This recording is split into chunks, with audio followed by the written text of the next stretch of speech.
ठट्ठा के करीब अलमनाक वाकया, केंझर झील जाने वालों की गाड़ी को हादसा, ट्रक ने वैन को रौंद डाला। अफसोसनाक वाकये में 9 नौजवान जाँ बहक, ट्रक ड्राइवर फरार। जाँ बहक अफराद आपस में दोस्त और कजाफी टाउन कराची के रिहायशी थे। मैयतें सोहराब गोड सर्द खाने मुंतकिल। हादसे की खबर से इलाका सोग में डूब गया। नमाज जनाजा बाद नमाज ज़ोहर अदा की जाएगी। गोजरा पेंसरा रोड पर वैन और ट्रक में तसादुम, दोनों गाड़ियों में आग लग गई। ड्राइवर समेत 7 अफराद जाँ बहक, मुतादिद शदीद जख्मी। रेस्क्यू टीम्स गाड़ियों में फंसे अफराद को निकालने में मसरूफ। हब में नाका खाड़ी के करीब यात्रियों की बस उलट गई, 18 जख्मी। बस हंगलाज मंदिर जा रही थी।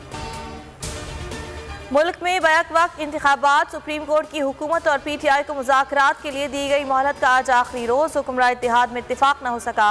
वज़ीर आज़म ने वफाकी काबीना और इत्तेहादी जमातों की बैठक बुला ली। मौजूदा सियासी सूरत हाल और सुप्रीम कोर्ट में ज़ेर समाअत इंतखाबात से मुताल्लिक केस पर हिकमत अमली तय की जाएगी। जो भी अदलिया से टकराएगा पाश पाश हो जाएगा। वज़ीर आज़म ने इलेक्शन फंड जारी ना करके आइन शिकने की। शेख रशीद का ट्वीट लिखा, सुप्रीम कोर्ट अदालती इस्लाहात बिल पर पहले ही स्टे ऑर्डर दे चुकी है। वीडियो ऑडियो टैपिंग से हुकूमत खुद बेनकाब हो रही है। समाजी, इक़्तिसादी और सियासी तबाही का हल सिर्फ इलेक्शन में है। सुप्रीम कोर्ट इस्लाहाती बिल लाहौर रजिस्ट्री में चैलेंज कर दिया गया। दरख्वास्त गुजार ने मौक़िफ़ अपनाया। सुप्रीम कोर्ट में बेंचेस की तश्कील चीफ जस्टिस का इंतजामी इख्तियार है। अस्कुद नोटिस में अपील का हक आइन में तरमीम के बगैर मुमकिन नहीं। मौजूदा एक्ट सुप्रीम कोर्ट के इख्तियारात पर कदगन लगाने के मुतरादिफ है। अगर मेरिट पर पूरा नहीं उतरते तो जमानत नहीं मिलेगी। अगर आपका हक बनता तो आपको इंसाफ मिलेगा। एहतिसाब अदालत के जज का उस्मान बुज़दार से मुकालमा। असासाजात केस में अबूरी जमानत में 3 मई तक तौसी। जज ने कहा यह जमानत होम्योपैथिक तरीके से चलाई है। बुज़दार साहब अदालत को अदालत समझें। 16 रोज गुजर गए। बोल के मार्केटिंग हेड आकाश राम का कुछ पता ना चल सका। आलमी मीडिया ने कई सवालात उठा दिए। टाइम्स नाउ ने कहा हुकूमत पाकिस्तान आकाश के अगवा पर खामोश है। हिंदू पोस्ट ने आकाश पर टूटे कहर की दास्तान लिख दी। आज तक ने भी दुखियारी माँ की पुकार का हवाला दिया। इंडिया टुडे ने सुर्खी लगाई, बोल न्यूज़ के हेड ऑफिस के बाहर मशकूक गाड़ी चक्कर लगाती रही, उसी गाड़ी ने आकाश को अगवा किया।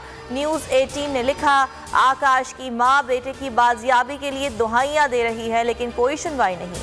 आलमी सहाफ़ती तंजीमें भी सरापा एहतजाज। घोटकी में कच्चे के इलाके में पुलिस और डाकुओं में फायरिंग। घात लगाए डाकुओं ने गश्त पर मौजूद पुलिस पार्टी पर हमला कर दिया। जवाबी कार्रवाई में 15 डाकू मौके पर ही हलाक। इलाके में इजाफी नफरी भेज दी गई। साहिवाल में घरेलू नाचाकी पर शौहर ने बीवी को आग लगा दी। 8 बच्चों की मां झुलसकर जाँ बहक। शाजिया बीवी घरेलू नाचाकी पर 1 साल कबल रूट कर मैके आ गई थी। पुलिस ने मुलजिम तारिक को गिरफ्तार कर लिया। दहशतगर्दी दफात के तहत मुकदमा दर्ज।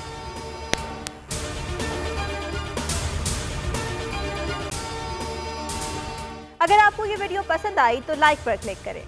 हवाए नफ्स की है हुक्मरानी, लुटेरा कर रहा है पासबानी। बोल न्यूज के मार्केटिंग हेड आकाश राम ताहा लापता। तफ्तीशी इदारे जवाब देने से कासिर। अहले खाना परेशान, बेटे की जुदाई में माँ गम से निढाल। जो बच्चो हिंदू पर आए थे जो को पाकिस्तानी, मुझे मेहरबानी करे पंहिंजो आकाश वापस कयो। हुकूमत से बेकसूर और मुहिब्बे वतन बेटे की बाजियाबी के लिए फरियाद। आकाश राम के अगवा के खिलाफ अहले खाना की जानिब से सुप्रीम कोर्ट में दरख्वास्त दायर। सुप्रीम कोर्ट के चीफ जस्टिस उमर अता बंदियाल से आकाश राम के अहले खाना की जल्द समाअत की इस्तदा। मुश्किल की इस घड़ी में आलमी मीडिया ने भी उठाई आवाज। CNN, आज तक, इंडिया टुडे, टाइम्स नाउ समेत आलमी मीडिया ने आकाश राम के अगवा के खिलाफ दिया बोल का साथ। उफ क्या जुल्म है, बोल इंसाफ का मुंतजिर। सब्सक्राइब करें और बेल दबाएं ताकि कोई खबर रह न जाए।